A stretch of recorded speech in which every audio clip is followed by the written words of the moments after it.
Hi, Councilor Bassan. Hi, Councilor Feeblecorn. Uh, How are you today? Mr. Chair, we are live. Good. Mr. Chair, we are live. Okay. Okay, I just got word that we are live. We're still waiting on Councilors Pena and Councilor Davis. I think they'll be on shortly. But in the meantime, we're going to go ahead and get started. Good evening, everyone. I call this meeting to order. This is the Finance and Government Operations Committee of the City Council. All committee members are present today via Zoom. This is a remote or online meeting where all participants will be on a video or audio conference. Members of the public have the opportunity to address the committee if they have signed up for public comment per the rules published on the agenda and on our website Friday. We will call for speakers when we get the individual agenda item you signed up for. Here are the public comment ground rules.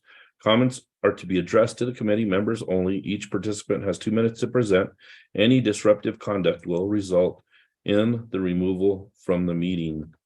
And I think we're still waiting for 2 councilors.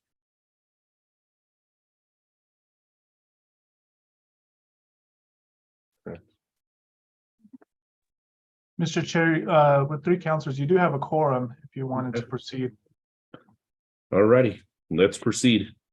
We will now move on to agenda item A, R-54. That's by Sanchez, R-54, directing the Solid Waste Department to develop a process for retrieval and return and disposal of abandoned shopping carts, making an appropriation to fund a contract to administer the abandoned shopping cart program. Move withdrawal. Need a second.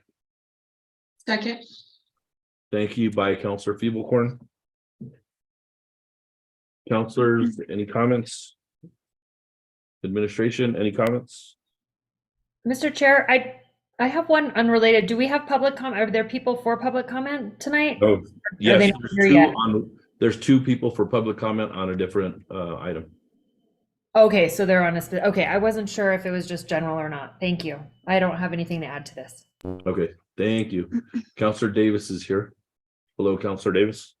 So with that, move to withdraw. Our second is in place. So councilors, I need a vote. Councillor Bassan, Yes. Councillor Davis, Yes. Councillor Feeblecorn, Yes. Councillor Pena, Councillor Sanchez. Yes. That passes on a 4-0 vote.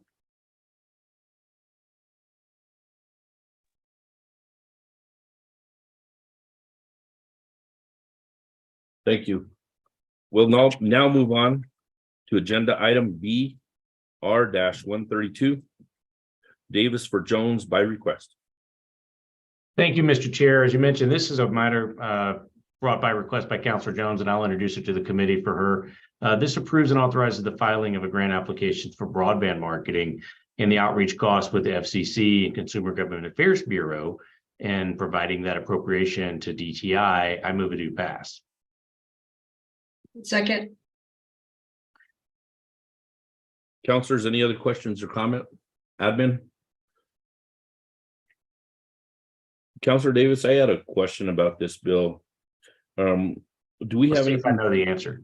Okay, so it might be the administration as well, but we're also looking at fixed budget seniors. I seem to run across a lot of seniors that have that are on a fixed budget.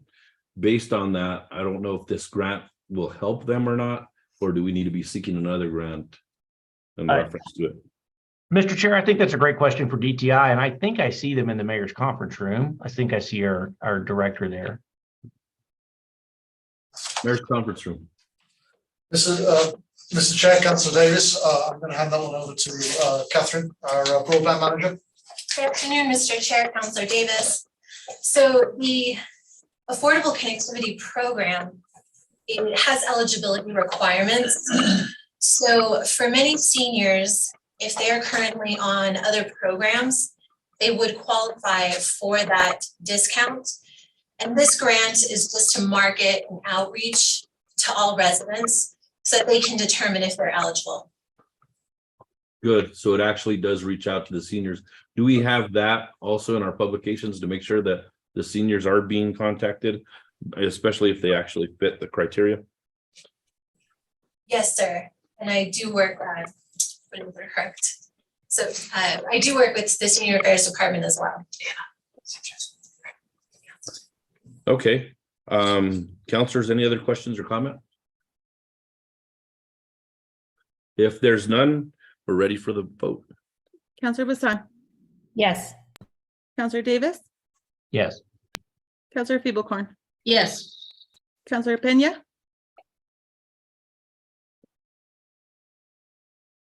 Counselor Pena, Yes. thank you. Counselor Sanchez, Yes, that passes on a 5-0 vote. and Counselor Davis, I show here that you may want to be moving for immediate action. I think the administration does, so I'll do it on their behalf. I move immediate action, Mr. Chair. Thank you. Need a second? Second. Counselor Feeblecorn offers a second, and there's no other questions or comments. We're ready for the vote. Counselor Bassan, Yes. Counselor Davis, Yes. Counselor Feeblecorn, Yes. Counselor Pena, Yes. thank you. Counselor Sanchez, Yes, that passes on a 5-0 vote. thank you. We will now move on to agenda item C. That's R-133, Counselor Feeblecorn by request. Thank you, Mr. Chair. This is R-133, approving and authorizing a grant application from the PetSmart Charities and providing an appropriation to the City of Albuquerque Animal Welfare Department for fiscal year 23-24, and move it to pass. Second. Second from Counselor Bassan. Counselors, any other questions or comments? And I had a question earlier, because when I was reading the bill, I didn't know what a working cat was. Counselor Feeblecorn, can you explain that one? Thank you, Mr. Chair. So there might be somebody from animal welfare here, but I will tell you, working cats. So we have a lot of cats who come into the shelter system who are feral or near feral, and they have a hard time finding a home where they can be part of a family. And so these cats could be adopted out to, say, live in a barn or some other outdoor kind of place where they might be able to just help keep down the rodent population. They'd have a job, but they would be adopted out, spay neutered, so that they're not continuing the overpopulation problem. So they work for food for mice. I'm really going to hope that their guardians are going to provide them food, but they would be working to help their guardians with pest control. Thank you. Thank you. Anything else from the administration?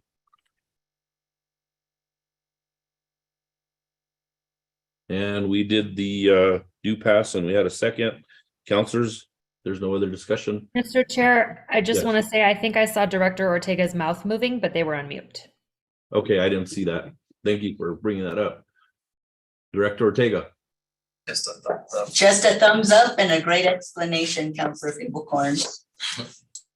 Director Ortega, I did not see you there. I'm sorry. These little Zoom screens are so small. So thank you, Councilor Bassan. Thank And you, Counselor Bassan.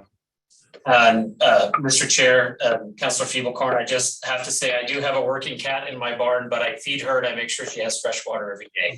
So thank you for the reminder. Thank you. Okay, with that, counselors, we're ready for a vote. Counselor Bassan, Yes. Counselor Davis, Yes. Counselor Feeblecorn, Yes. Counselor Pena, Yes. Counselor Sanchez, Yes. that passes on 5-0 vote. And Counselor Feeblecorn, I see that you may want to move for immediate action. Yes, Mr. Chair, I'd like to move for immediate action. And a second, please. Second. Second from Counselor Bassan, and counselors, we're ready for the vote. Counselor Bassan, Yes. Counselor Davis, Prescription right now. Yes. Counselor Feeblecorn, Yes. Counselor Pena, Yes. Counselor Sanchez, Yes. that passes on a 5-0 vote. Okay, we'll now move on to agenda item D, R-134, Counselor Davis by request.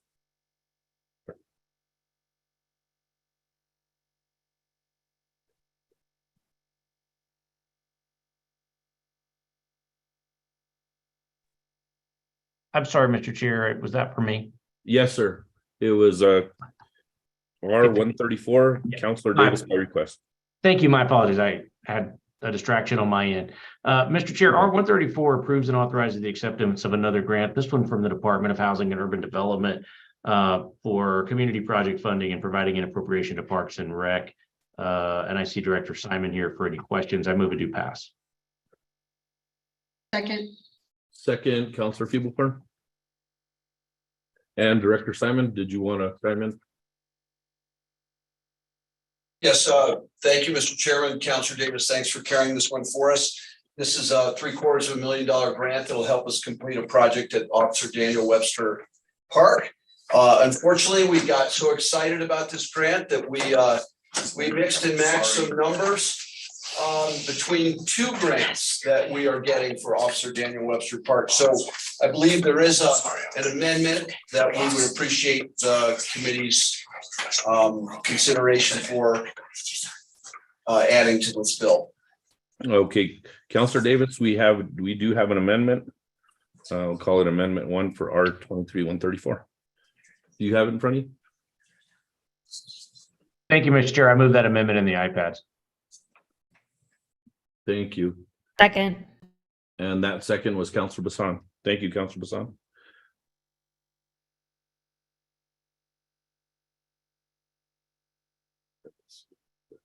And Counselor, did you want to read the amendment? I can, Mr. Chair, if you'd like. Mr. Chair, as the director mentioned, this just corrects the amount of money in the resolution to match the grant. And I think the local funds, indirect local funds there. Yeah, it's pretty self-explanatory. And so let's vote on the amendment. There's no other further discussion. Go to the vote. Counselor Bassan, Yes. Counselor Davis, Yes. Counselor Feeblecorn, yes. Counselor Peña, Yes. Counselor Sanchez. Yes. That passes on a 5-0 vote. Okay, back to the bill as amended.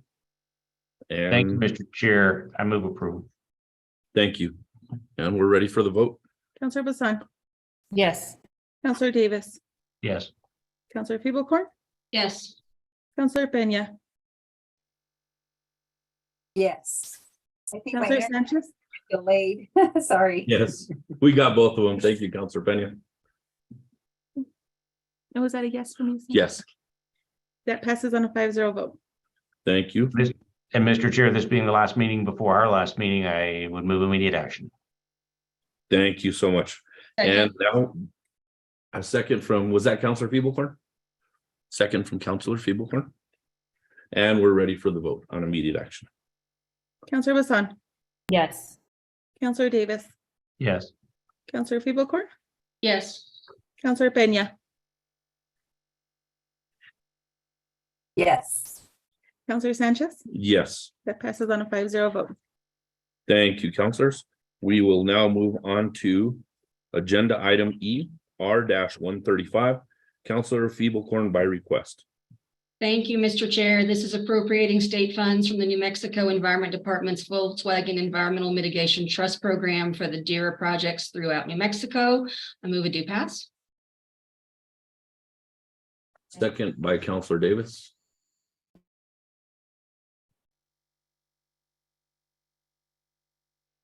And counselors, any questions for staff or administration? No, I do. I have a question here. One of the things that my question is how does it affect the lack of bus drivers that we have? Do we have mechanics who can work on the electrical buses? This is a specialized field. And if we're gonna have to actually appropriate more money later on, maybe we should take a look at maybe not order so many buses if there's an added cost. I know there's a workforce development piece in here, but I just need a little explanation on how we're going to balance this all out and what we're doing in reference to our mechanics in reference to the specialized training. Thank you, Mr. Chair. I believe Director Keener is in the conference room, but I will just say up front that one of the greatest things about electric vehicles is that they have much less maintenance requirements than gasoline vehicles because there's fewer moving parts. But I'll turn it over to Director Keener. Thank you, Mr. Chair, Councilor Pivovarn. Yes, so as part of this, there is the money that is also to be put towards the workforce development. And we are working in conjunction with CNM to help develop those programs and to make sure that we have appropriate training for our staff. You did speak to the shortages that we do have for mechanics and bus drivers.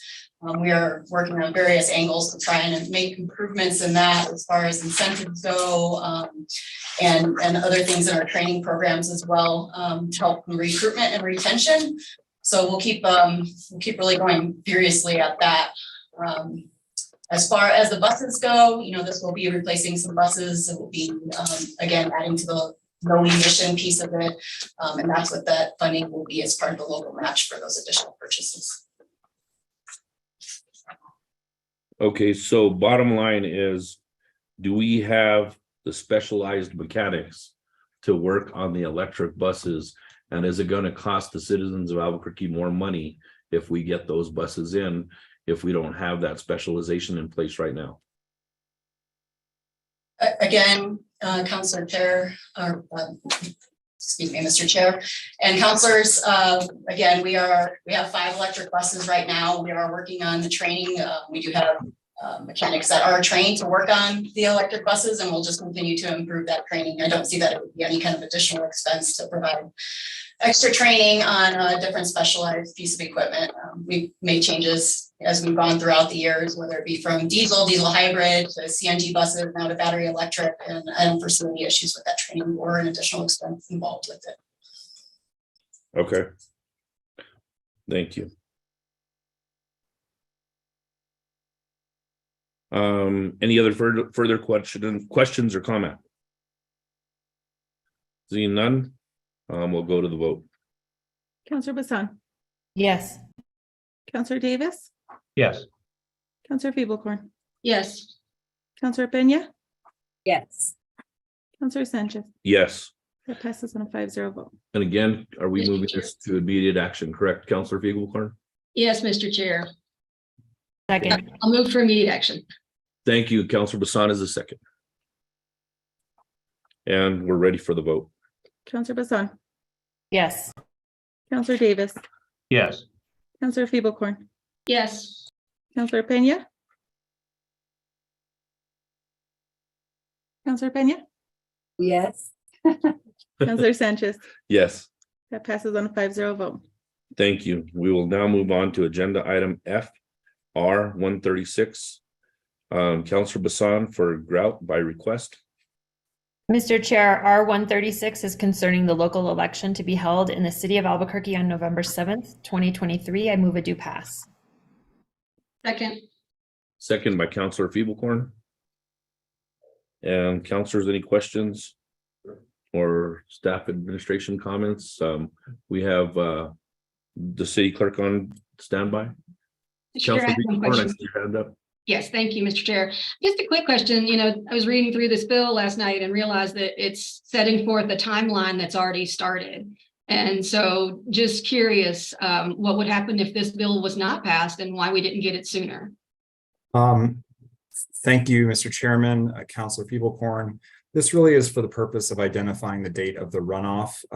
The city has historically included a number of, and identifying the offices to be filled on filing day. We do have, our election calendar does predate us getting this ordinance. It does seem to have happened in the last several years in June. This is actually the first time I've been asked that question, but they do overlap. One is driven by state law. We have to get it to the county by a certain date, and the other is sort of driven by our own internal charter provisions. And so they do have similar information and overlapping deadlines, but they just move at the same time. Thank you. Thank you, Mr. Chair. Thank you, Councilor Fiegelkorn. Any other questions or comments? Seeing none, councilors are ready for the vote. Counselor Bassan, Yes. Counselor Davis, Yes. Counselor Pivovarn, Yes. Counselor Peña, Yes. Counselor Sanchez. Yes. That passes on a 5-0 vote. And councilors, again, I'm looking at possible immediate action for this one. Is that Mr. Chair, I'd like to move for immediate action. Thank you, Councilor Bassan. Need a second. Second. second by Counselor Feeblecorn. Counselors, we're ready for the vote. Counselor Bassan, Yes. Counselor Davis, Yes. Counselor Feeblecorn, Yes. Counselor Peña, Yes. Counselor Sanchez. Yes, That passes on a 5-0 vote. thank you. We will now move on to agenda item G, R-137. Counselor Feeblecorn for Benton by request.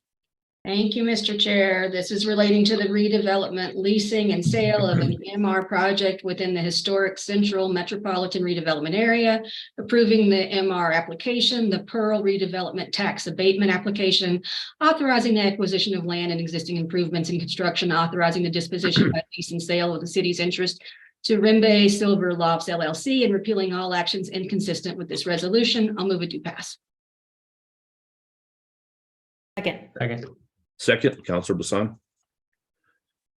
Counselors, I'm required to read this.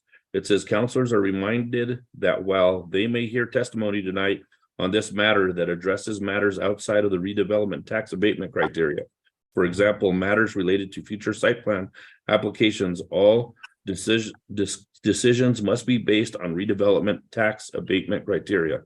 And we also have Ms. Morris here to explain that. Good evening, Mr. Chair and councillors. This is R-137.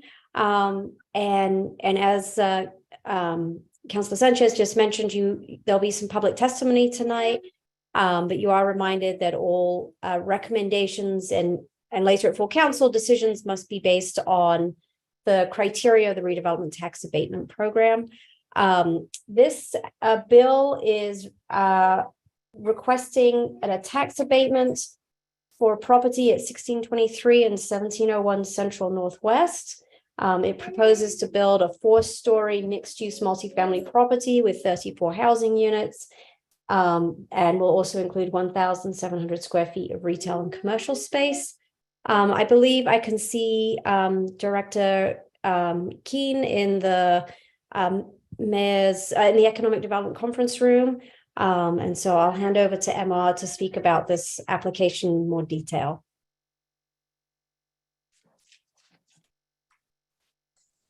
Okay, Mr. Chairman, councilors, this is Terry Bruner. I'm the head of the MRA. We have this tax abatement in front of us that pertains to the properties, as Ms. Morris mentioned. It's met all the criteria that we have for tax abatements. It's about our 5th tax abatement since the program came into play last year. And it would save the applicant approximately $230,000 over 7 years in property taxes.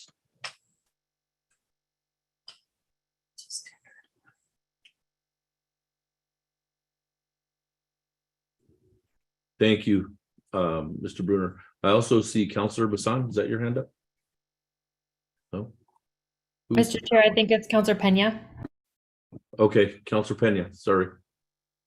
Thank you, Mr. Chair. Just for the MR, just want to make sure for the MRA department, Mr. Bruner, I know it just specifically talks about the tax abatement, but then it does go on to say there's some other authorizing, just, you know. So I just want to make sure, is this going to encumber any of the MRA monies?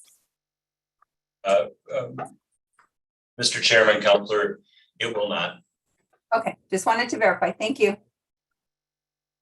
And it looks like we have some speakers today. One of them give us a little bit of patience with, because she's going to be on the phone, not on Zoom. So we're going to try to get her started right now. Yep. Thank you, Mr. Chair. So we're making the call.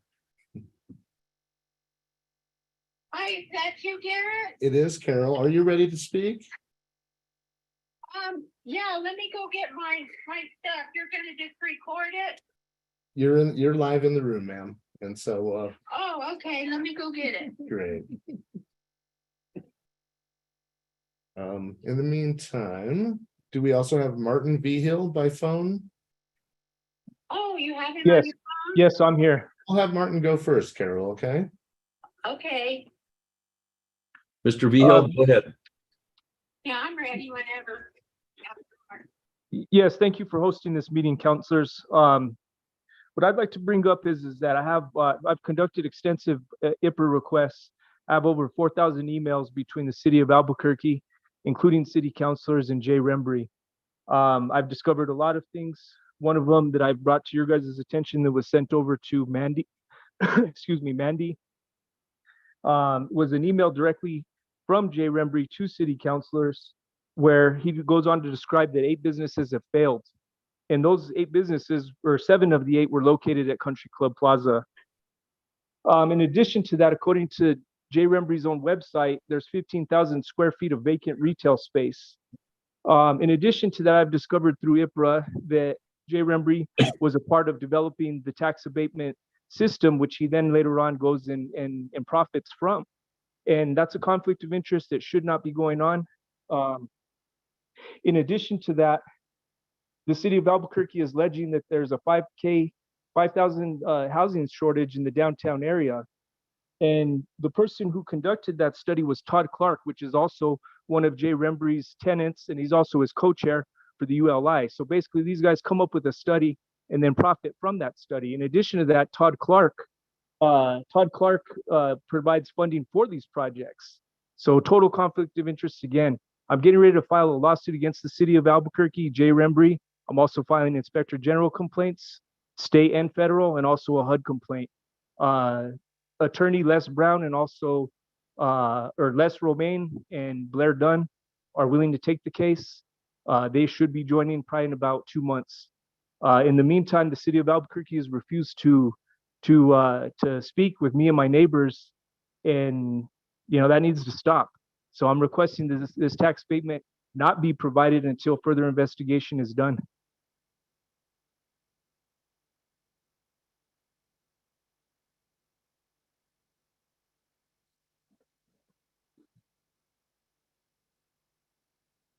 And that's it.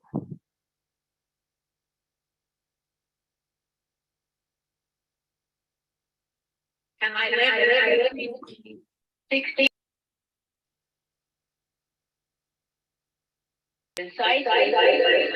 Sure.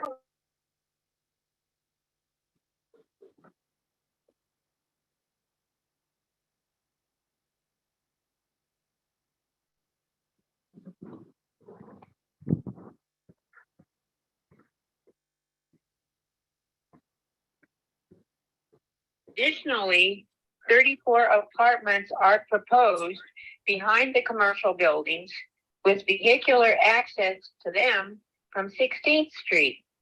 16th Street is narrower than most streets as it is part of downtown and Old Town.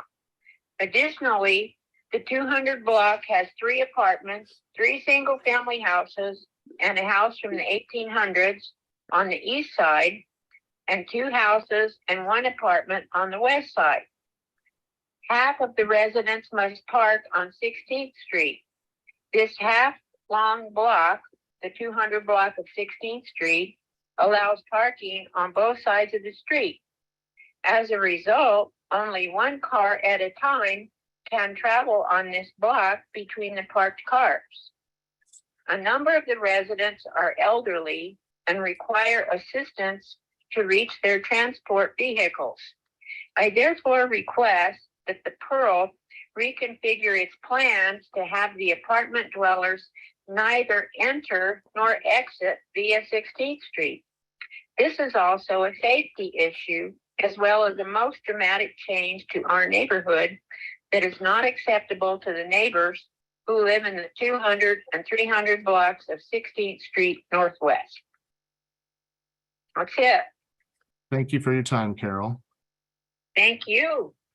Counselors, did everybody hear that? Okay.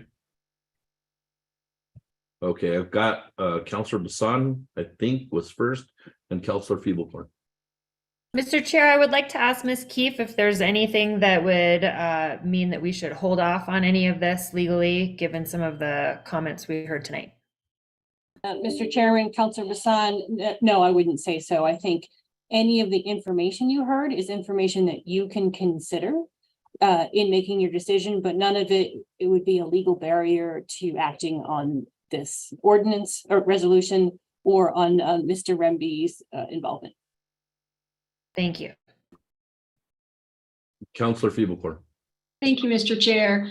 Given the statement that you read out earlier that this must be based on the redevelopment tax abatement criteria, I'd like to ask Director Brunner if he's still there, if he could just go over those criteria and explain if this does or does not meet those criteria.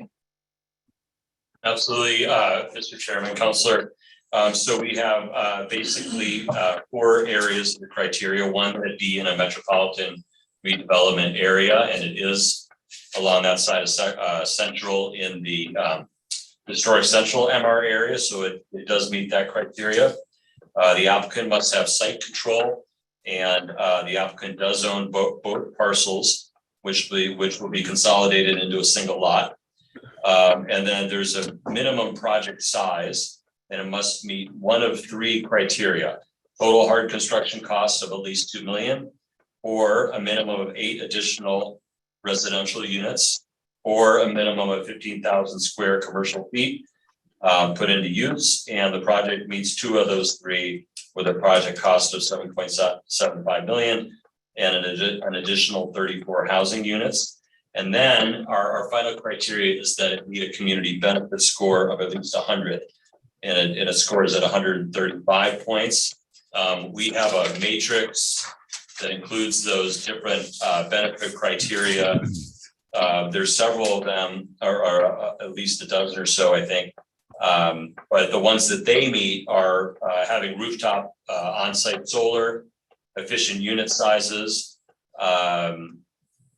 creating missing middle development and medium-sized infill, adding density to the area, enhancing the streetscape, having a diverse local team, and also economic development criteria that generates more gross receipts taxes. So it does meet on those criteria. Thank you, Director. Thank you, Mr. Chair. Anybody else's hands up? Nope. Anything else from the administration? Not seeing any. Counselors, we're ready for the vote.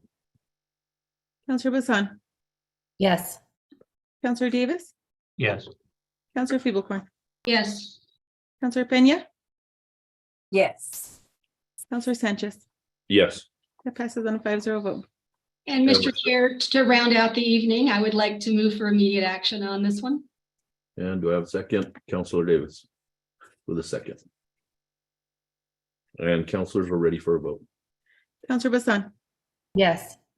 Counselor Davis, Yes. Counselor Feeblecorn, Yes.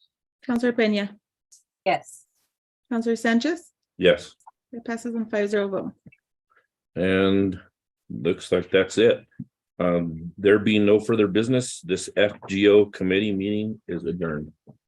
Thank you, everyone. Have a good night.